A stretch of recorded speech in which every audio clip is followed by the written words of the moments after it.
You're listening to Season 2 of the GriefSense podcast. I'm your host, Mimi Gonzalez, aka the Zillennial Griever. I am a creative, entrepreneur, social impact strategist, and community organizer based in Hartford, Connecticut. But most importantly, I am a griever. GriefSense is really a safe space for creatives who are grievers. And I really created this space because it's something I wish I had. And sometimes you have to create the things that you wish existed. I am a serial griever where I've experienced significant loss, losing about 20 people before I turned 25 years old. And it was really hard to find community, people who looked like me in the death positive movement space. On the show, you'll mainly hear from Gen Z and millennial minoritized grievers, but you'll also have some advocates on the show who share our experience, but also want to amplify our voices and our stories.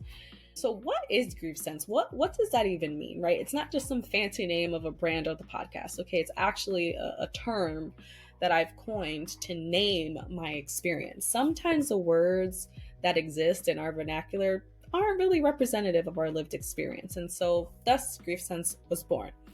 So GriefSense to me really is an inner sixth sense and intuition that's unlocked after experiencing physical loss, and it inspires purpose through creative expression, hence grievers who are creatives. So we do this in three ways. One, we embrace our mantra, which is we live life as a privilege. Two, we honor our ancestors and the legacies of our loved ones who have died. And three, we not only normalize talking about grief and death and everything in between, but we really talk about the importance of planning for our death and talking about this in community with our families. What are our death care wishes? And really normalizing that, because that is not something that we typically do in our very death phobic world. I hope that when you tuned into these episodes that you feel super comfortable. I want you to think that you are in a living room, or in Spanish we say the sala, but the grief sala. And I hope that you're able to have tea in your hand or a cafecito, so that way you're comfortable. I want you to feel like you're talking to your best friends or your primos or your cousins, people who really understand you and get it. And if you are not a griever, and if you are here to learn and listen to the stories that are shared on the show, thank you so much for being here. Your voice is important too, because guess what? If you're not a griever now, unfortunately, you will be one day. And I'm hoping that the insights that you hear on the show will help you navigate that experience. One thing I wanted to also share, y'all, GriefSense is always going to be lowercase, because death, grief, all of that, it can be really scary.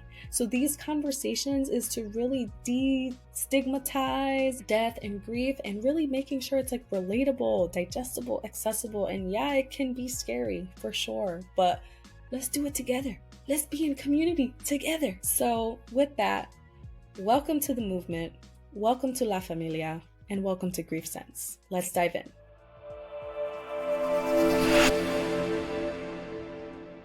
Welcome back, GriefSense Familia. I'm so grateful to be in this space with you. I have a phenomenal guest with me today that I cannot wait for you to meet. I felt an instant connection with their story and the amazing, impactful work that they're trying to do. And I really can't wait for you to experience their energy and to spend quality time with us.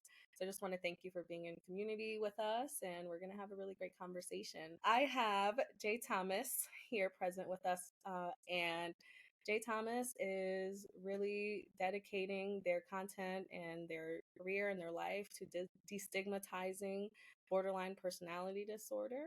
Also identifies as a griever, unfortunately, and you will hear more about their story. But without further ado, I want to pass the mic over to Jay if there's anything else you'd like to share before we jump in today. Well, hello. It is very nice to meet everyone. I am Jay. I'm also known as It's Raining BPD on Instagram. A big factor in why I started sharing my story with borderline personality disorder is because when I first went online, because I didn't know what it was until I was diagnosed. I was kind of slapped in the face with this big disorder. I was like, okay, I don't know what this is. I've never heard anything about it. So I go online, and the first thing I see, it's just not the best thing. It's everything is very negative. You see very ableist comments, and it's just not something I would want, someone if I were, in their position, freshly diagnosed, and if they're trying to reach out for help, that toxic platform for them to sit and just sulk in their disorder isn't something that isn't, ideal. So that's where I kind of come in, and I kind of try and flip the switch to make it more a positive sense and a more easier to understand sense, because a lot of Mhm. people have these big words, but if you break it down, you can really get into understanding it differently. Yeah. Wow. And since you started It's Raining BPD into now, I mean, how long has it been? When did you start? What are some learnings that you can share with us in regards to, you know, destigmatizing the content one, and then maybe some of the response that you've been able to get? Like, have people been mostly supportive and like really thankful for your content? I mean, I know I am. That's just me, but Well, yeah, absolutely. So I first started, I'm gonna say back in um August of 2022. That's when I first started posting on TikTok. I never posted on Instagram until I'm gonna say September of 2023. So it took me a whole year to jump onto the Instagram wave. But I was pretty much on TikTok, and TikTok it was more nicer. They were more nicer over there. And then switching over to Instagram, that's like wow, it's a whole Mm, totally different mindset. Like I didn't get as bad of negative comments on TikTok as I do when it comes to Instagram. wow. When I would post my story, like my grieving story or like my story with BPD, people were more sympathetic. They'd be able to, give me condolences and go from there. But when it comes to Instagram, you get a whole bunch of comments. It was like, oh, this is all you talk about. You need to find a different outlet when it comes to grieving, yada yada. And then it's just like getting those comments. People don't realize how many people reach out to me saying that I've given them hope to stay just a little bit longer. Because when I share my story when it comes to Jordan, people don't realize how much someone will miss them when they actually go through with what they plan on going through with. Right. So that's where it's like, okay, I have like, I'd say like one comment out of 20 good comments that would, just downplay what people go through. But at the same time, that's where I have to come in and be like, well, not everyone has been through so much to the point where they can have this mindset that I have. Right. So I Right. have to kind of just realize that not everyone is mentally mature. And Mm. a lot of people on Instagram just don't have much compassion to themselves. Mhm. That's so But interesting, kind of like how people show up on different platforms. That's really yeah, interesting. Um, yeah, but what I want to share is, with your age and how young you are and how, emotionally and mentally mature you are. I mean, compared to the folks that are leaving these comments, it's yeah, really, I don't know, it's just amazing to me. And I want to share and amplify the fact and acknowledge the fact that, you know, being someone like you and I with lived experiences that have been traumatic and on an ongoing basis, right? It takes courage and it takes a certain special type of person to be able to dedicate their time to informing and educating other people, because that takes a toll and it's a yeah. burden. It can sometimes be a very deep emotional burden. There's a lot of, emotional tax that comes with, informing the world or informing people about the things that you're so passionate about. And there's like a fine difference, right? Because there's a fine line between them, because it's like something you're passionate about, but it's also your lived experience. And Mm-hmm. at the same time, while it's something we're passionate about, it's our lived experience, we are doing this to potentially, right, help save lives or affirm Exactly. lives, so that way we can really learn together. And I just really want to share that before we really dive into today's conversation. I thank you for being here. I thank you for sharing your story. I thank you for being alive. I thank you for being my new friend. I Of thank you for course. um, really doing everything that you do, because I can only imagine how many lives you have impacted and, encouraged to still be here with us. So kudos to you, my friend. Thank you so much. I really, really appreciate that. That actually means a lot to me because you're right. It does take a toll on your health getting up and trying to make sure, okay, I have to research, make sure all of my, information that I'm sharing is accurate, this, that, and the fourth.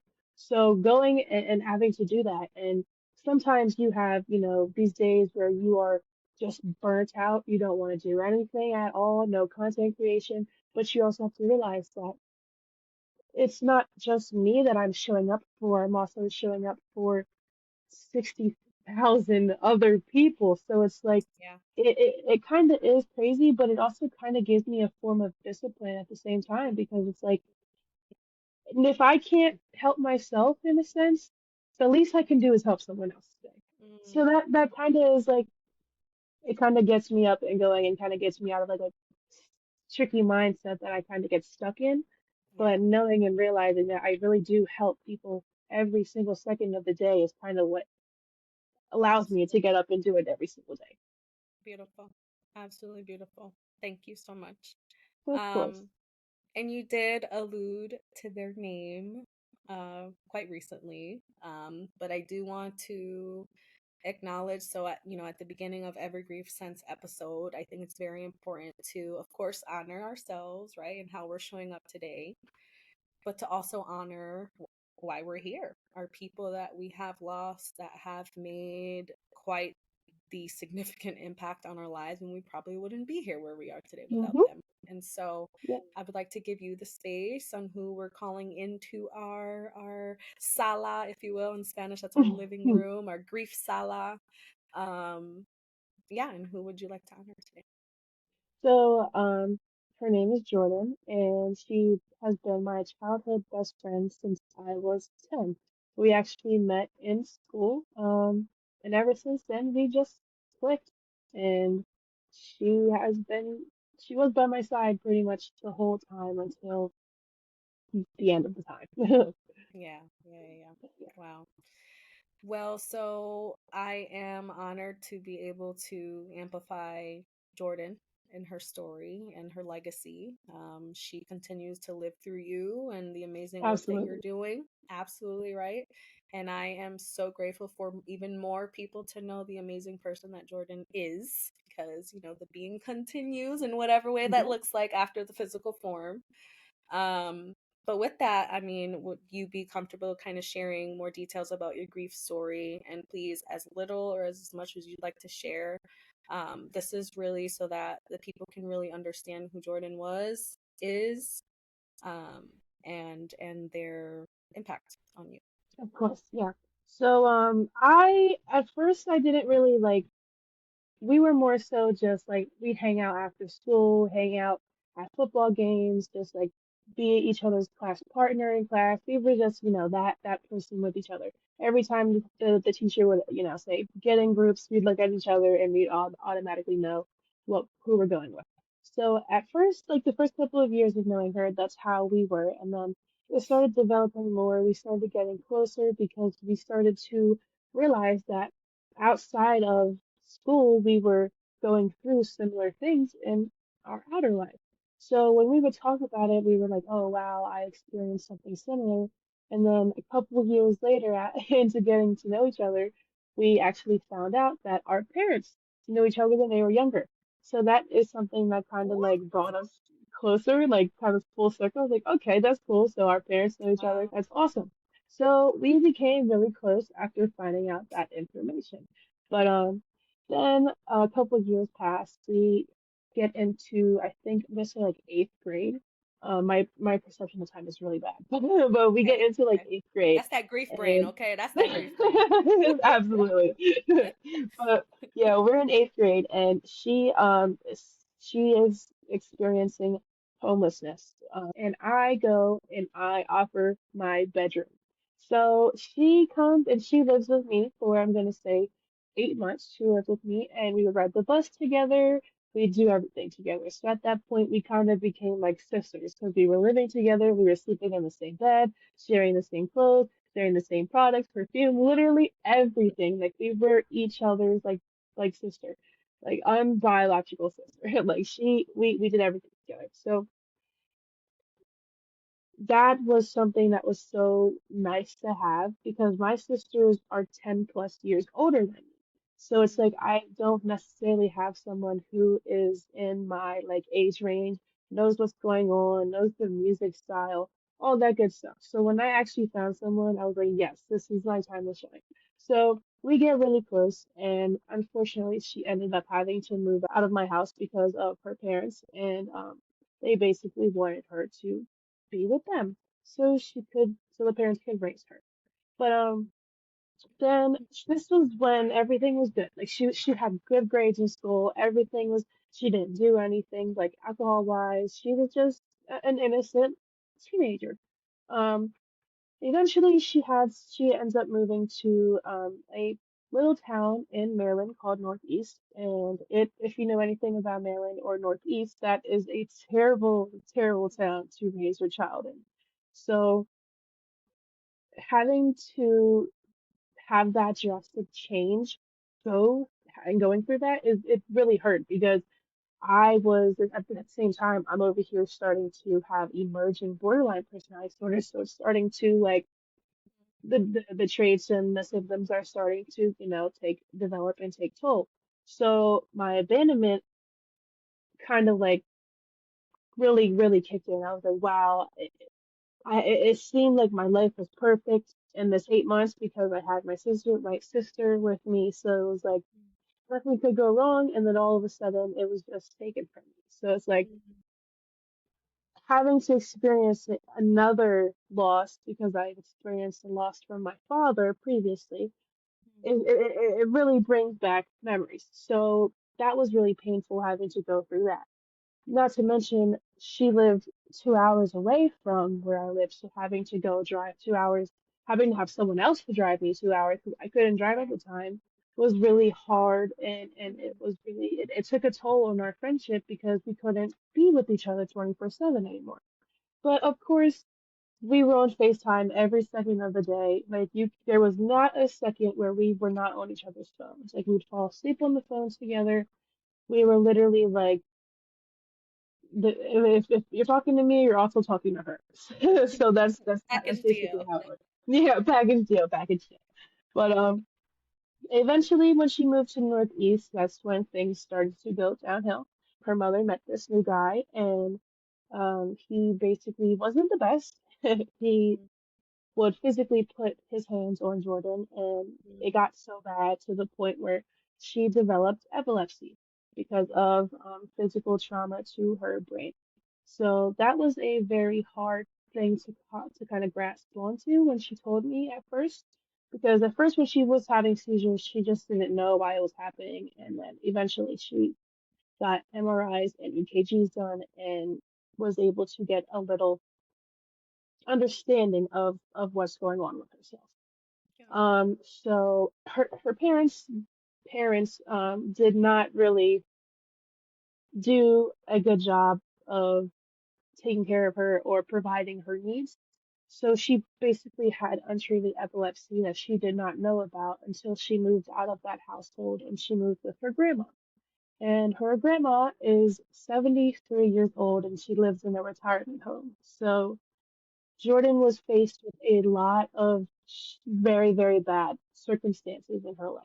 So trying to, be there, it was very hard for me as well because I'm constantly like being reminded of like, oh, she went through this abuse. I went through an abuse with my stepfather figure. So it's like, oh wow, this is like kind of fresh, kind of like touching my surface a little bit. So it was kind of hard. And but I was still there for her. I was still there for her. My ears were always open and I was there helping her every second of the way. And now she was someone who also dealt with her own mental health issues. She was bipolar, she had PTSD, and she had epilepsy. And her having epilepsy, it disabled her a lot. She couldn't drive, she couldn't have a job, she couldn't technology was with the screen really messed with her brain. So stuff like that really it was hard to fit into in society when you have all of these challenges up against you. So that's where I came in. I was like, okay, well, if you ever need, someone to drive you around, I'll come and pick you up and I'll start driving you around because now we're around 16. I got my permit and now I am, able to start operating a vehicle.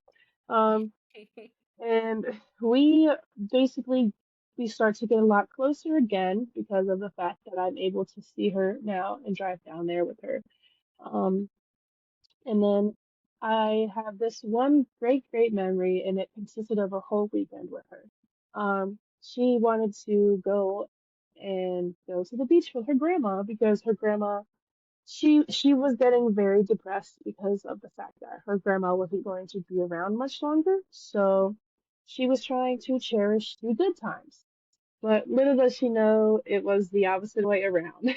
But she she wanted to cherish the good times, so she asked me if I was able to drive her and her grandma down to Fenwick Island, Delaware. So that was like a 3 hour drive-ish from Wow. where I am right now, and that was my first time ever driving a long time in someone else's car. So it was very interesting. But I end up going to her house and we spend the day together, and then the next morning we go and we drive down to the beach. And it was such a surreal experience driving down to the beach with your best friend in the passenger seat next to you, windows down, your guys' favorite song blaring, and you, as soon as you start getting close to the beach, you can start smelling that like beach air water. And it's such a surreal experience. Like now that I think back on it, I cherish that moment so much because like you don't really have that moment with a lot of your close female friends. So having that, it's like it was awesome. So we end up getting to Fenwick Island and we are having a great time. We have a hotel room. We end up getting boogie boards and we start learning how to boogie board. And it was so funny because she's just flopping all around in the ocean. And it was a great time. Um, and then driving back, that was also amazing too. But I, she was so appreciative of me for doing that because she lived in a retirement home, so she couldn't get out. She couldn't drive to go hang out with her friends. And may I mention, she also had to drop out of school when she was in eighth grade because of her parents. So eighth eighth like at the beginning of ninth was pretty much her last time she ever visited school. She basically we had that great time at the beach. We get back and then life just keeps going on. Couple months pass. We're just still FaceTiming, hanging out, doing everything on FaceTime, playing video games together, doing, what you can when you have a long distance friendship. And then the day comes where I fall asleep one night and I wake up and I get a phone call from her grandmother. And I didn't necessarily know what was going on because I just woke up out my sleep. So it was like I was confused. So I'm talking to grandma and she's basically like letting me know that, Jordan passed away and she did all that she could because she ended up having a seizure in the shower because heat was a big trigger for her. Whenever she took a shower, something I would always do was sit in the shower with her. Whenever she took hot ones, or if I told her, if I'm not there in the shower with you, please take a cold shower. But she was a very picky person and she didn't like cold showers that much.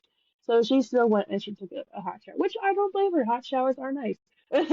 But yeah, she took a hot shower and that happened. But another thing that really hurt having to find out is that her grandma told me that she had a blade in the shower with her. So it was hurtful to have that image in my head that my best friend felt so like lost in the world that she had to go and self-harm because we both struggled with self-harm. So whenever we felt the urges, something we do, but we would confide in each other about why and what we can do to help each other. So hearing that and knowing that that was the one time I couldn't be there to console my best friend really like that's a stab in my chest. So hearing that she passed away in the shower, it was kind of like, wow, I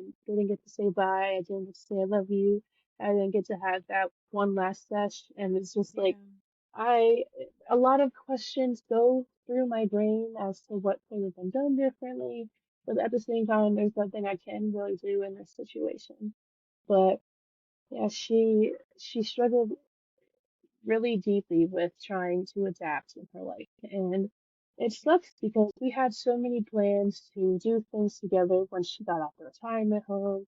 We had so many plans to go places, and now it's kind of like I have to fulfill those plans without her, but I'm still gonna fulfill them. Yeah. But she's technically just gonna be watching me from there, but I still have to fulfill them. But She's yeah, right there with you. Yeah. yeah, Wow. Well, if you're okay with me doing this, do you mind if we take a deep breath together and of then course, of exhale? course, Because we got to hold space. That of was course, beautiful yes, to yes, me. yes. So we'll breathe in for 4, hold for 4, and we'll exhale for 4. And for the listeners listening in, please do the same with us and hold space for Jordan and for Jay's story. So we're gonna breathe in for 4. We're gonna hold and we're gonna exhale.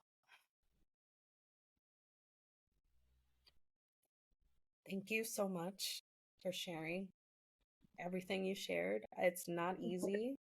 And, even though I acknowledge that, you are pretty open about your story and about your journey with Jordan on social media, I feel that people don't really get to see the amazing person and legacy and, experiences that you had with her. Yeah.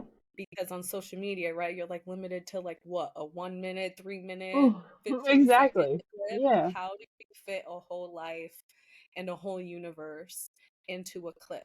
And so exactly.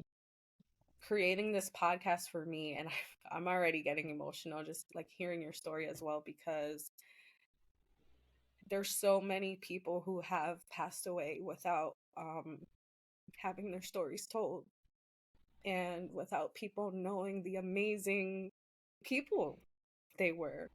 And Yeah, I really do feel that it's up to us and it's our responsibility to make sure that we do that, and that people, like, despite anything the person did, right? Whether they did some bad things, whether they did some good things, like at the end of the day, someone has died. And yeah, there's power in storytelling and there's power in connection and sharing those stories. And I think you did a beautiful way of sharing her story and honoring her. And when you were describing your friendship, and for me, it was hearing you. It felt more of like a partnership, a companionship, because you both helped each other during critical, difficult moments in your life. exactly. So like, Yeah. there's friends, and I do believe friends can be soulmates as well. I feel like my friends are definitely my soulmates. I Yes, got my yes, fellow yes. soulmates out there. But that's kind of what was coming through for me when you were talking Yeah, about Jordan, like really being able to take care of her at her most vulnerable. I can only imagine the toll that took on you and your mental health and your journey, also while being teenagers under the care of older folks, right? And other people's rules, and not being able yeah, to really have that freedom to move when you want, how you want, when you want. And I remember that being my teenage years as mm, well. mm, um, but I just really want to thank you for sharing your story and for being such a great friend to Jordan. of Seriously. course. Yeah. Thank you. That's all I wanted was to show her what a great friend was. And I wholeheartedly believe I did my part while she was here on this earth because Yeah. she made me know what a true best friend is. Like I wouldn't know what a best friend is if it wasn't for Jordan. That's why my expectations are so high because like Hi. Mhm. Jordan treated me with such respect, with such like adoration, and it's just like she really showed me that she loved me. And now it's Yeah. like when people, it's hard to try and like fill that space for her. You're never going to be able to. I'm Right. never going to be able to fill that void for her. But like Right. Right. I kind of like just wanting someone to kind of be in that space is has been on my mind recently. But at the same Mm. time, it's like no one is going to be Jordan again. And that's sad to say, like it really does. Like you'll never have another person who's like that. But people can Right. come close. They can come close, but Yeah.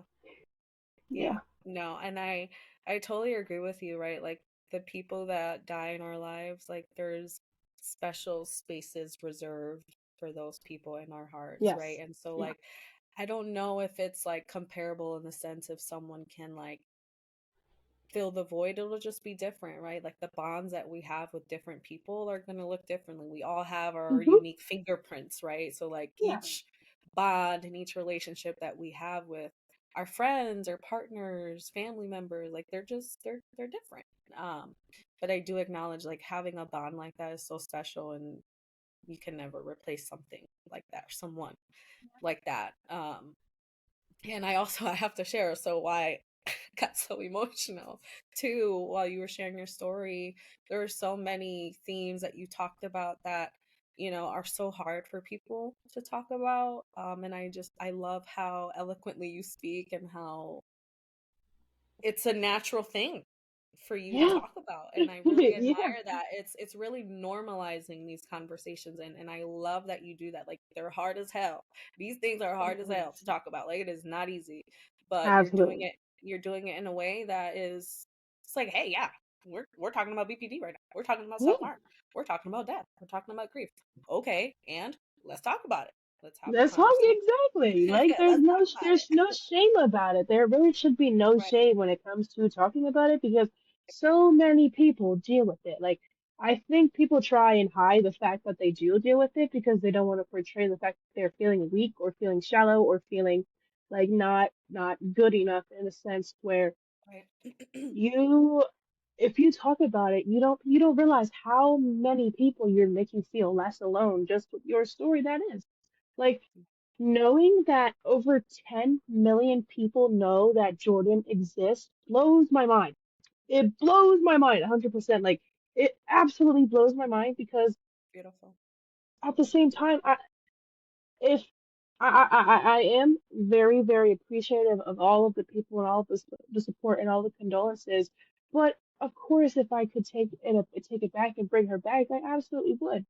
But Period. at the same time, it's like all of the condolences build up to the point where you're like, okay, this is crazy that people are telling me that they feel the same way. They lost someone the similar way. They lost someone like this or like that. But it's the fact they've lost someone and we're coming together to build this community of people who have mental illness, who's lost someone with mental illness. And now they kind of have to deal with the cause of losing someone with their mental illness now. So it's like a chain now you kind of have to follow and of course, the layers of grief and going through the patterns of those, that is a whole nother situation. It truly should be normalized because I'm able to speak so fluently and so like elegantly when it comes to talking about Jordan because not only am I thankful, I'm appreciative. I've talked about it so much that it is like Mhm. I'm not gonna shut up about it. Like I'm gonna talk about it as much as I can because it shaped me into the person that I am today. Like I wouldn't have, my platform if it wasn't for me having to deal with these big feelings. If it wasn't for me having to deal with, losing someone, if I didn't have to deal with that and the outcomes of that, I necessarily wouldn't have a platform. So it's like Mhm. people don't realize that certain outcomes with these things really can bring a lot of people together. Like the community I've built blows my mind. They are Yeah. so supportive, so nice, and also they're also beautiful. So it's like I just I can't fathom, I can't wrap my head around it.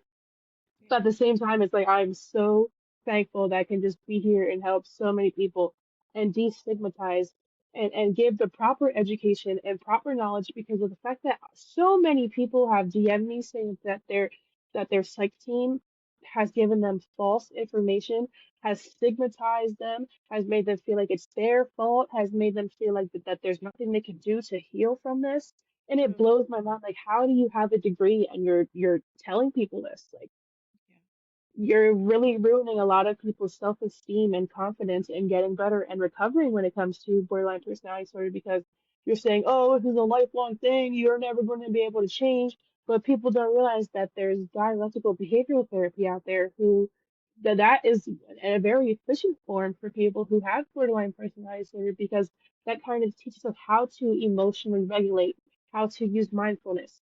and how Mhm. to use logical thinking when we don't have it. You know what I mean? Like we're kind of like programmed to not have this, so now we kind of have to go in ourselves and reprogram ourselves. And that's the hard thing because we're faced with all of this trauma that's caused by outlying effects, outlying people, outlying, different environments. And now you have to be the one to fix the main issue that everyone else has necessarily helped play a big factor.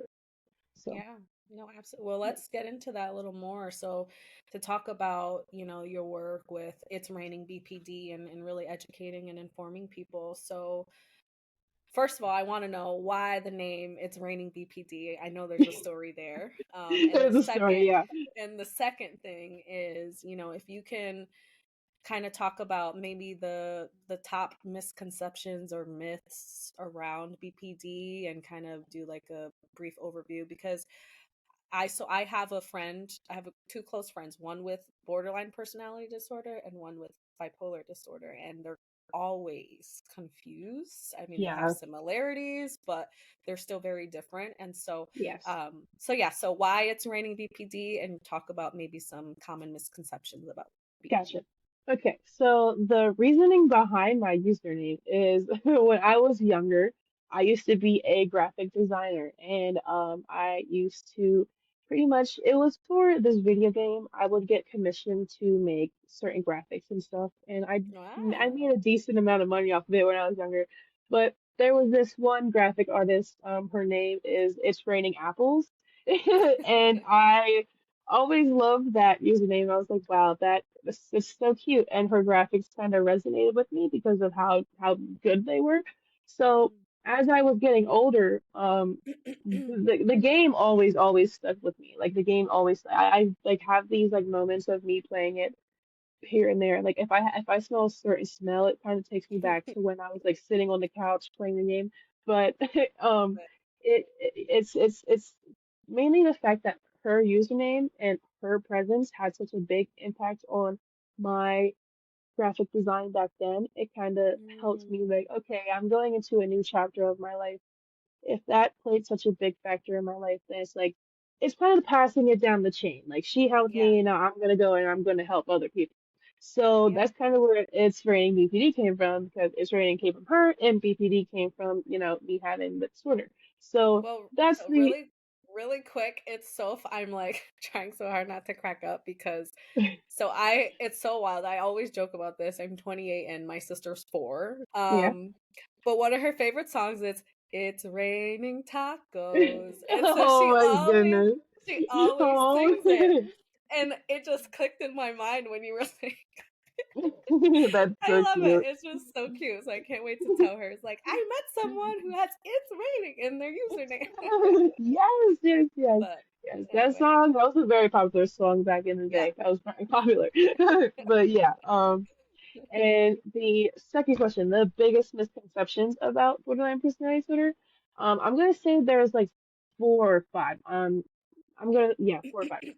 The biggest one that a lot of people hit me with is that they think that we don't experience a form of psychosis or paranoia. Um, when it comes to borderline personality disorder, a lot of people think, oh, if you experience hallucinations, you're schizophrenic. That's it. They always think that if you experience any sort of hallucinations, you're strictly schizophrenic. And that's kind of where a lot of, misconceptions come in and misinformation because borderline personality disorder, the whole concept and what it was founded on was the fact that it was between the disorder neurosis and psychosis. So being in between those two, that's kind of where the name borderline came from.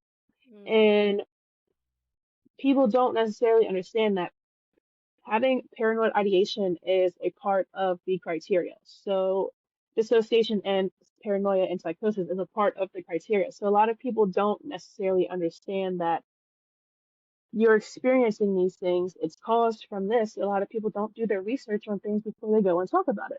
If you simply do a quick little research, it comes right up. It comes right up. But it's that simple. It's that simple. But that a lot of people think that BPD stands for bipolar disorder, but that also comes into play with doctors and stuff because they get things mixed up. But BD is bipolar disorder and BPD is borderline personality disorder. But that's a huge misconception. Another one is a lot of people think that people with borderline personality disorder can experience being manic. That is one thing a lot of people, I definitely think it's because of the discourse that was happening a little bit on TikTok. That was a couple but like during the COVID era, a lot of people were talking about that. But Right. that's a huge misconception because of TikTok. But having bipolar disorder and having borderline personality, so that's kind of where it differentiates the two because bipolar, a lot of the biggest criteria is you're experiencing a manic episode. And when it comes to borderline, there is no such thing, no criteria, no information, no documents of the sort of borderline personality disorder patients experiencing manic episodes. Now, with that being said, there are always comorbid disorders, like you have bipolar disorder, you could be border polar, have borderline and bipolar. So Mhm. there are outlying factors that can cause mania, like drug use, certain medications, trauma can cause, stress can cause it. There's so many different things that can cause mania. So that doesn't go to say, oh, I have borderline personality disorder. That means I can't experience mania as a whole. You Mhm. absolutely can. It's just not being caused by the disorder itself. But that is a big misconception. And a last one I would say is that it can't be cured. And that's where it really gets under my skin because a lot of people think that the um, age limit, if you have BPD, you live until you're 27. That's the age expectancy. And that is very, very wrong. When they did a study, the study pretty much consisted of patients in that age range who were all pretty much around 27 in that age, who all had borderline personality disorders. So that's not saying, oh, you're going to die when you're 27 if you have this disorder. Absolutely not. That is so false. But when people say that you can't um cure borderline personality disorder, that is true. You can't cure it. You can't make it go away 100%. But you can make it go into remission, whereas your symptoms aren't as prevalent in your life as they used to be. So you have to have 5 out of 9 symptoms of borderline personality disorder to be diagnosed with the disorder. So say you have 3 symptoms, you no longer meet the criteria, which means you are going into remission when it comes to BPD. Now, with that being said, you can be in remission for a year or two and say you have a really traumatic thing happen in your life, and boom, now you have symptoms being prevalent in your life again. So things really can happen that can make you have to, have some setbacks, and now you are experiencing symptoms of the disorder again.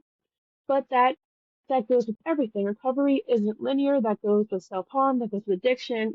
Mishaps and Right. slip-ups happen. So there that you can't really be too mad at yourself in that sense. Mhm. But yeah, a lot of people think that you can't recover with BPD, but you absolutely can, and you absolutely can live a fulfilling life without the symptoms taking a toll on your life as bad as they used to. Mm. But yeah. Period. Like, mic drop. Wow. Yeah, Well, thank you for educating the people and thank of you for course. sharing. Um, something that, kind of stood out to me also during like the pandemic. I mean, like technically we're still in the pandemic, but like, in the heat of it, right? Like Hmm 2020. hmm You often saw and it was weird because I was approaching 27 and like, with all the loss that I've experienced in my life, like I didn't even think I was going to make it past 21, let alone 27, let alone hmm now at 28. Um but the 27 club was Yes. always thrown around and it's like trendy and it's like it is not trendy and it is not cute and it is not cool, but then No. we had significant pop culture influences like Juice World and so many others Yeah. that did unfortunately die at the age of 27, making it like this trend. And like, Yeah. I don't know, I'm really curious to hear your thoughts because I'm wondering if that study was around like really trying to understand that or if that played a role in it or whatever. Because that was significantly impacting a lot of young people, where they unfortunately, reach the point of, hey, I'm not going to make it past 27. I'm going to do something or harm myself to not be here anymore in the physical form, right? So can you talk a little bit about that? Does that, resonate with you at all? So I did at first have some sort of like punch when it did come to the 27 Club, but then when my platform started growing, I was like, okay, this is kind of like being like thrown out the window because I'm meeting so many people who have borderline personality disorder over the age of 27. So Mm, now it's like, okay, I can't necessarily hold this statistic accountable when right. there's so many people who haven't even been evaluated for that statistic. Mm, So it's like they're not even included in the statistic. That was like that kind of like is really what put me to think that okay, now that I know so many people that have BPD who are over the age of 27 who are coping with it and who are learning to, live their everyday life, it's like I can't really hold too much onto that if I have this. You know what I mean? So it's yeah. like that is kind of what proved that wrong. If you have the resource and the platform to know people who have Yeah. BP who are older, it kind of like gives you a different perspective on life. Like I was speaking to this lady, she's in her 50s, I'm pretty sure, and she lives in Baltimore. She's so nice. She's so nice. I was speaking to her, I met her on Instagram, and she's basically letting me know how she's so, thankful that I was able to get diagnosed at such a young age because I'm able Mm, to manage and deal with it moving forward with my life, whereas she didn't get diagnosed till she's older in her life, and she's like, I don't know what's going wrong, what's going on with me, and she's basically sharing like all of the hardships that she faced in her life, and she let me know that if the time came sooner and she knew what was wrong with her sooner, she could have gotten things taken care of sooner. So yeah. that kind of like really like put my life into perspective. Like I really am thankful that I had, the resources. I had my first very, very traumatic event happen to me when I was 11, so I had to get put into therapy when I was 13. So since I was 13, Damn. I was in therapy. So I was very thankful that my parents kind of pushed me out to have that kind of that outlet because having that outlet and having her document all of my symptoms over the years is kind of what led me to get my diagnosis under the age of 18 because so professionals do not like to diagnose people under the age of 18 with a personality disorder because of the fact that their personality is still growing. Developing. Um, yeah, and that's a big factor as to why I'm so thankful that I had my psych team for so long because Mm, we were able to document my symptoms, my ups and downs, my highs and lows throughout the years. And as soon as I turned 17, they were like, "Yeah, this is what you've been dealing with ever since we started documenting things." And I was like, wow, yeah. like this Wow. really put things into perspective because it, it kind of really like it I didn't understand what it meant to be diagnosed with just borderline traits when I was 15, but when Mm, you have a personality disorder, it kind of like blows your mind because you hear personality and then you hear disorder. So mhm. that means your personality is being disordered, and it's kind of like, Developing. wow, my I've been through so much to the point where, this is being altered in my life, and it's really, really, Mm, really painful and mm. hard to grasp and cope with. So, Yeah, especially at such a young age. exactly. Jay, I want to introduce you to my close friend. His name is Rob Santos. Shout out to Rob. He is in his 40s. I believe he's 43 or 44. He has borderline personality disorder, and he's very open about it on social, and he's become a comedian. And so he uses comedy to kind of talk about his experience with BPD and like really Okay. trying to, and he's also of mixed race, and so he talks about. So he often calls himself beige. So we actually, I've worked with him. He's a really great friend of mine because like I'm also a filmmaker. I've been a creative producer for the past 6.5 years, and I got to be a producer on one of his project Beige, and so it's like a web series where he's talking about sitting there with his therapist talking about he's not black enough for some, he's not white enough for some, and then on top of that he has BPD. So it's like, what we doing out here, Yes. Oh my And gosh. so I just think he would be like a phenomenal person for you to meet, and I would love to make that Yes. connection. So yeah, I'll probably do Please, that right please, after we're done. please. Yes, yes, please. That'd be awesome because like that is so true. Like especially like when you're someone who shapeshifts your colors when it comes to seasons. Oh my gosh, don't even get me started on that. When it comes to winter, you're a whole different race, but when you're in summer, it's oh wow, I I'm didn't know you could get that girl dark. now. Exactly. So like that is awesome that he's able to turn that into comedy. I'd love to meet him. I'd love Yeah, to. yeah. Well, it's gonna happen. I love it. Um, all right. Well, oh, wow. I'm so grateful. This is such a great conversation. It's going to impact so many people. I mean, I know. so many people. Oh my goodness. I feel so good about this. Well, I do want to be mindful of, some of the topics that we are talking about. They're heavy, right? We've Yeah. talked about um self-harm a bit. And the reason why I wanted to bring this up is because, with the story you shared about Jordan, um I don't know if you've ever, done that. I'm definitely a self-harm survivor myself, and I can proudly say I have not done self-harm in probably 8 years, like probably since I Oh was my 20. gosh, Yeah, that is probably since I was awesome. 20. Yeah, I did Wow. have moments, like you still have those moments. I'm getting emotional. I've never shared that.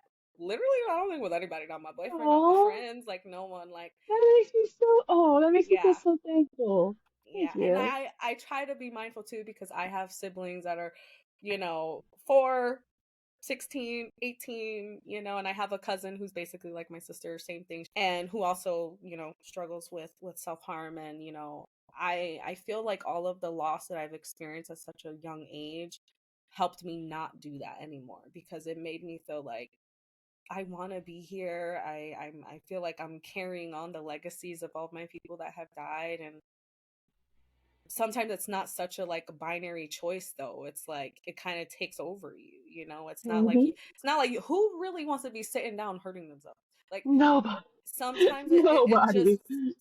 that's your brain and your chemistry, Yeah. and it sometimes takes over you, and it sucks that that happens. But I feel like the more we talk about it, the more we can normalize not doing it if we Yeah. have the support and the resources and the community. And so Yeah. I just wanted to share that too. But with self harm, because I know there are people that are younger, closer to your age or in their teenage years or even significantly older who still struggle with that. What would your, and mind you, I'm definitely not a mental health therapist, although I do have a lot of background in studying mental health and psychology. Um, and I don't think you are either, but you obviously are an expert in BPD and being open with your story. But what would your advice be to someone that will listen to this that might struggle with self harm and wants to stop doing that and to find more ways to nourish and nurture and really take care of their bodies instead of self harming? So I have been a self-harmer since I was 13, and that has something that has really taken a big toll on me. But I started getting tattoos, and those started helping me a lot, especially in the places that I plan on self-harming. Mm, I have some of my thighs as well, but I definitely think one trying to get some sort of thing that you can value to not try and damage that area. Like for example, I remember I used to have bracelets and I would never take those bracelets off. So having those bracelets covering my arm kind of helped me because it was like I can't see it. If I can't see it, I don't necessarily think about it that much. But now, if it comes to like where you are genuinely like feeling like you have to, or else you have no other way, like you're going to explode, you feel like this is your only option is to hurt yourself, then that's where I kind of think that the best way you can deal with that is go about it the safest way possible. If you can't use your DBT skills like tip or using temperature to help regulate yourself, I always try and emphasize that if you do feel like you're dealing with self-harm, one of the quickest ways to calm yourself down is changing your body temperature. Like that could mean going and getting a cold rag and just sitting it over your face for 20 seconds, take it off, breathe, put it back on. That small change can really mess with your nervous system. It can Yeah. really change your brain and what you're thinking. Now, some people are like, oh, wow, water can't do this. This can't help me that much. Okay, then this is where I'm going to come in. I'm going to say, go eat something sour then. Like, go eat something sour because now this is where we can use our sensories. We can process our sensories different and try and get that sour, that sweet, that savory, getting something in to try and like trick your taste buds, get your mind from those roaming thoughts into oh wow, this is kind of like sour and it's kind of like making my tongue itch, like stuff like that. Mm. Some simple stuff trying to distract your brain is something that really helped me. I always used to keep those little airhead candies, those little rainbow ones. Those are Mm. so good.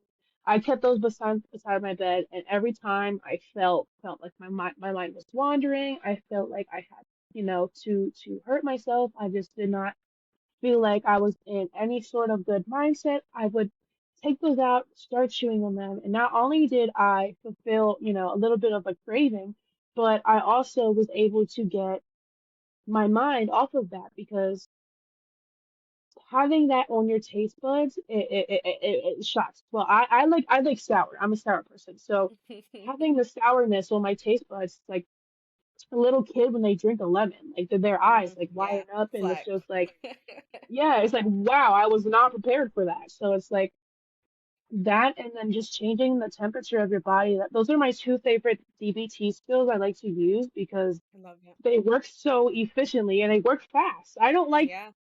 one thing I don't necessarily like is having to, especially if I'm like having a panic attack, trying to calm myself down by focusing on my body parts or using butterfly tapping. That doesn't always help. Now, when it comes to temperature, I guarantee you that has almost every single time helped me out of some Yeah. sort of episode or feeling because when you're cold, you don't want to do anything but get warm. Yeah. That's like when you're cold, you just want to be warm. So it's like you're giving your brain a challenge. You're giving your brain something else to think about. And a lot of people are bored. They're stuck with their thoughts. They don't have an outlet. They have nothing to No do. support. So it's like, yeah, no support. So having this is kind of like, if you don't have no support, you can do this yourself to support yourself. You know what I mean? Right. Right. Right. Right. So yeah, Well, thank you so much for sharing. And then also I want to say, even with a lot of support, right? Like even with family who loves you and supports you, it like still this can feels lonely. still feels lonely. Yeah. When I was, really deep into that state of my life, music is what saved my life. And I waterworks. I'm really trying to get it together here. Yeah. um music is really what saved my life, and I tried, unfortunately, taking my own life when I was about 13, and then again when I was about between like 17 and 18. um and yeah, if it weren't for music, probably wouldn't be here. Like really got deep into like burning CDs like that. Like literally it was like right before, like I had my iPod, I had, but Yeah, like yeah. there was something about like making CDs that was so like awesome for me and keeping me focused and present. And like it's so funny now because like all my friends know me as like I make all the playlists in the world. Like that's how whenever I'm sad, whenever I'm happy, like playlists are like my thing of just helping me get into a better mental health state. But anyway, yeah, Yeah. music really saved me. I would listen to a lot of like hip hop for sure, a lot of like punk rock too, lol. And drumming, I started drumming, and once I discovered playing the drums, like that helped me like get all my anger, because it's like Yeah. even though I felt like I could talk a lot, like no, I just felt so misunderstood. Like even though I was talking, no one was hearing me, you know? Like I'm saying like I have this and you want to hear what you want to hear. Like I'm Yeah. struggling over here, you know? And I felt like music was like my only outlet. And then like I started community organizing, I started like being in community and talking about really tough subjects. And like I feel like, yeah, if it wasn't for music or community, like I definitely would not be here.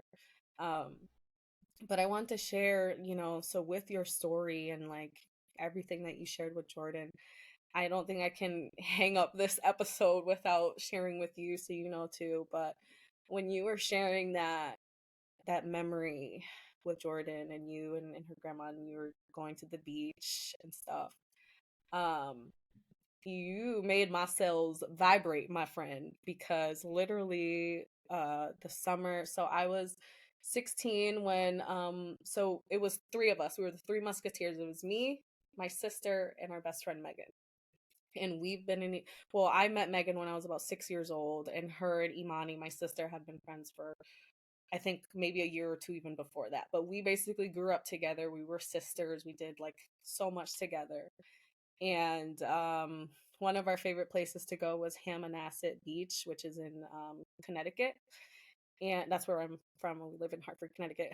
Um, and literally, my last like memory with her, like the really fun and impactful memory we had, we were going to the beach. We were on our way in the car on our way to the beach, and we were so excited because we stopped at Stop and Shop, and we got Megan was so silly. She was so funny. She like would get on the, and it was so bad because like literally older people needed the carts in the grocery store, and she would go on Oh. it. And she used to put this southern accent on, like if she was like an officer, and she would be like, well, you know, we go, like she just always had like this wild accent. And we're all in the grocery store, we're grabbing cookies, we're getting like all the snacks that we could possibly need for our amazing beach camping trip. And you know, at the beach, you know, we just had so much fun. Like there were crabs everywhere. We were in the water, like playing with the little hermit crabs, and you know, building sand castles, splashing water. Like it was the most Yeah. amazing time. And there's a specific moment where like my sister, her mom, and her family were all outside. They started a fire, and we just start having like a dance party out of nowhere. Like we're in the most Oh. mismatchy pajamas. We're speaking in our, you know, officer southern accents. It's like, excuse me, ma'am, what are you Oh. doing? You know, like just having a jolly old time, being stupid, fun teenagers. And then so that was literally June, I believe, of 2011. And literally in October that year, she unfortunately passed away. And so it's like so wild that like someone can be going through something, and like you know, like your friends, your best friends, like you know that there's something wrong. But like also at that time, I feel like I also lived further away. My sister and Megan lived closer together. So I only got to really see them like on the weekends or whenever, you know, we can get together. And Yeah.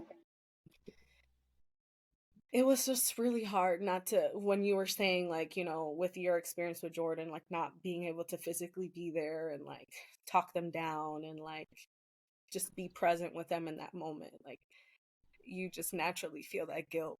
No Yeah. matter how 100%. Yeah. no matter how old you get to, you know, like I'm 28, she died about 12 years ago, and like it's still gonna be with you the rest of your life, you know. Like you have that moment, like you know, obviously it's not your fault, and you know that, you know, you really did everything you could as a best friend and as a sister and as a person that loved them. But it's just, you know, when people unalive themselves or have some self-harm as part of their transition, like it's 100% preventable, and that is Yeah. what's scary to think about.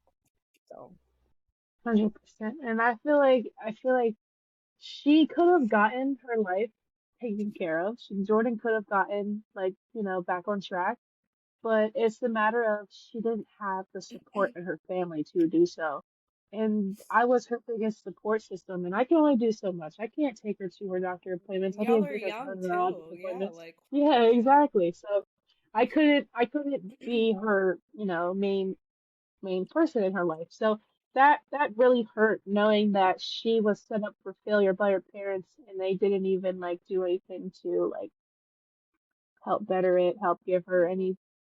any good thing in her life to cherish besides literally like me. Like she literally Yeah. cherished our friendship and that was the biggest thing that meant the world to her in our life. And her cat Daisy. But her cat Daisy, I Shout out to love her Daisy. cat. Yes, shout out to Daisy. Shout out to Daisy. But and her cat Daisy. But yes, those Yeah. she really did have too much in her life to be, happy about. And that really did suck. Yeah. It really And hurt. and Because I she lived this yeah. life and she didn't have any good. You know what I mean? So when you pass away at such a young age and you didn't get to experience much goodness in your life, it really hurts. It really does hurt. And I mean, I do imagine like no matter what, with her parents and the family and even you, your family or other friends that y'all had, like, sometimes people don't know how to best support um loved ones, especially when they have certain like experiences or conditions that they're not the most familiar with. And like whatever their experience is, like you always think you have more time with your loved one, especially someone who's so young. Like, Yeah. I'm sure her parents didn't think like, that was going to happen so young. And, so I think everyone, no matter like, and this goes for everyone, our listeners tuning into, like, if you share similar experiences, Jay and I, or relate or resonate to Jay's story, sometimes people do the best with what they have, and sometimes it takes experiencing something so traumatic to really reflect and be able to be like, damn, like I need to move different, I need to show up differently. And that impacts everyone in so many different ways, right? And so, I do really send love to Jordan's family as well, because I know that's not easy, sending love to you for sure, because like what the heck, I mean that's too Yeah. much. But Jay, I really want to thank you so much for being with me, for sharing your story, for spending quality time with you. It has been such a joy. um so at the end of every episode of Grief Sense, I really, journaling is a really huge part of my life. So I forgot to say that music and journaling, I was always writing poems or always writing songs. Like that's really what got me into my space. But thankfully journaling, I've carried that on throughout my life. And I think it's so powerful, and I really want to share that gift with, my podcast guests, but also people tuning in. I really want to share the prompt, the journal prompt that you chose today. And that would be, what advice would you give to someone experiencing grief for the first time, or maybe even young people who are, my age, your age and younger, 20 and younger? What would your advice be to them experiencing grief for the first time? Um, I think my biggest advice would be a lot of people like to push the emotions off. They like to think that, oh, if they lose someone, they have to continue living their everyday life. They can't let that affect them. They can't let the grief or the loss of anything hurt them and let that show externally. And I feel like that's where a lot of people kind of like mess up because you went through something nobody should have to go through. So you have all the right in the world to be able to sit there and grieve and feel sad and cry and go through the emotions. So many people try to push it off, try to just pretend like that grief's not even there. And that's why I'm like, you need to, ride the wave of emotions. You need to feel what you're feeling to be able to heal properly for it. And the big way that I did that is I had a video clip of Jordan's voice and I put it in this bear. So, Hmm. I don't know if you can hear it, but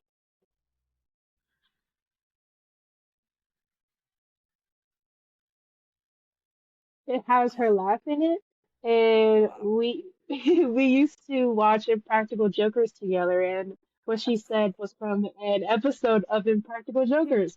So I was so thankful that I had that little clip that I was able to have. So I made a video about this. Getting a bear and putting a voice in it helped me so much because now I Mm, have, a snippet of her laugh for the rest of my life. I have a snippet of her voice for the rest of my life. So even if I a feel like gift. I'm forgetting it, even if I feel like I'm forgetting it, I have that tiny little snippet right there to reassure me that Yes. she's still with me.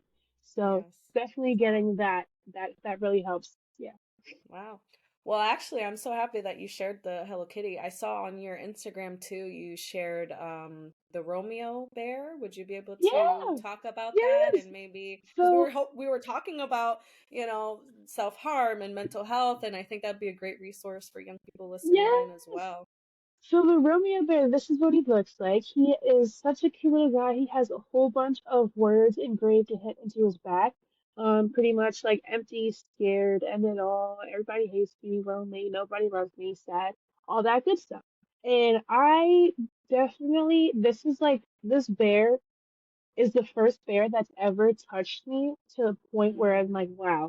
Seeing him have scars on the inside and the outside of representation. his arms, Wow. yeah, like that made me like I've never had some sort of figure that describes what I'm going through. Like Wow. the words in the back, like yes, everything may seem okay in the front, but deep down you never know what someone is actually dealing with. And it's like this bear, it not only has it really like put a lot of other things to, I'm not going to say shame, but this really raises my expectations for a lot of things because the Mm, bare minimum we can do is talk about a mental bear health. Where minimum. the, Today. oh my, bare Sorry, that was fair. minimum. You walked right into that. I walked right into that. Oh my gosh, I walked right into that. But yes, the bare minimum someone can do is talk about mental health where thousands of people deal with it. But yeah. Well, so where can people find? I literally, until I saw, and this is why I think representation matters with the Romeo Bear, but also on your profile, because if I never saw that on your profile, I would have never known it existed. So, Yes. where can people find such a thing? So Romeo, I have him if you go in my Instagram bio. If you click on the link, I have him. He should be one of the first things that pop up. He is so nice. I have him on the top of my page so everyone can see him and so everyone can grab him because he literally comforts you when you feel alone. Like you can't feel alone when this little guy is staring at you with tears in his eyes. Like you just can't. You just can't. But yeah, you Wow, can get that thing in my bio. love it. Awesome. Well, Jay, is there anything that, we weren't able to cover that you like to share before we end? Yes, I would just like to say thank you very, very much. As this was my first ever podcast, and I am so thankful that it's with you because I'm so appreciative to be able to talk about something that touches me so deeply, and I hope that I'm able to share insight and what I've dealt with to have someone stay around just a little bit longer because Mm. the world truly does, need you here, whether you think it doesn't or not. So that's why I'm so thankful to have, this platform with you to share this story and give other people hope that just because they've been through a loss doesn't mean that, they have to join the person they lost as well. Right. Mm, that was so beautiful. Thank you. And I'm gladly receiving those kind words. And yes, everyone listening, like we need you here. Please, you're not alone. Reach out to me, reach out to Jay. We have great, thriving communities that are waiting for you to Yes. join us. Yes. There's so many resources on Jay's Instagram, on TikTok. Actually, let's talk about that. Where can people find you? Where can they connect with you? How can they learn from you? Because So all I'm so impressed by all of the of stuff that's on your profile. I'm like, they're 20 years old? Where they do that at? Yes, thank you. But a lot of my information is on my TikTok and my Instagram, the same handle, it's raining BPD. But I also have like free resources in my bio for people who don't have access to therapy. I have DBT workbooks. I have borderline personality disorder workbooks, all for free, and you can download for free in my bio. I try to share those as much as I can. I have DBT worksheets. I have pretty much ways, loved ones can deal with someone who has BPD. So pretty much aspects from if you have it or if you don't have it, those resources are all available for free in my bio. So that's that's where I try to keep everything for free. Wow. Well, there you have it, folks. Thank you so much, Jae. Again, thank you. I cannot thank you enough. I'm so grateful to know you. I don't know, I don't think it's weird, but it's weird. Like, I don't know. I feel like I'm like an older sibling to you now. Like, I feel like we're Oh, part of each other's lives, and yes. I want to see you win. I want to see you live a long, healthy life. You are absolutely gonna make it past 27. Absolutely. You gonna make it past Yeah. 100. Okay, I'm claiming you're gonna make it past 100. You're gonna live a super long life, and I can't wait to meet you in person, Of and hopefully we can course. experience our own beach trip and kind of, Yes, honor Jordan and honor Meghan together. That would be so of beautiful. course. And, That'd be in the meantime, amazing. I'm grateful that we've been able to honor both of our best friends and that we were able Yeah. to amplify Jordan's story and may her legacy live on forever. So, Forever. Yep. forever. Thank Well, you thank so you so much for this. much. And listen, y'all, if you haven't been able to leave a rating on Spotify or Apple or on YouTube, wherever you consume your podcast content, please leave a rating. It really helps us impact as many young grievers as possible, which is the core mission of GriefSense. GriefSense Familia, that wraps up another episode of the GriefSense podcast. If this resonated with you, please feel free to share with someone who will appreciate it and tell a friend to tell a friend. Also, I'm a firm believer that feedback is a gift. So, I'm just saying, I won't be mad if you decide to leave a review and a rating of your experience on the podcast so far. Also, let's help each other find community in grief, and let's amplify these stories far and wide. Thank you for tuning in. En solidarity y con mucho amor, Mimi.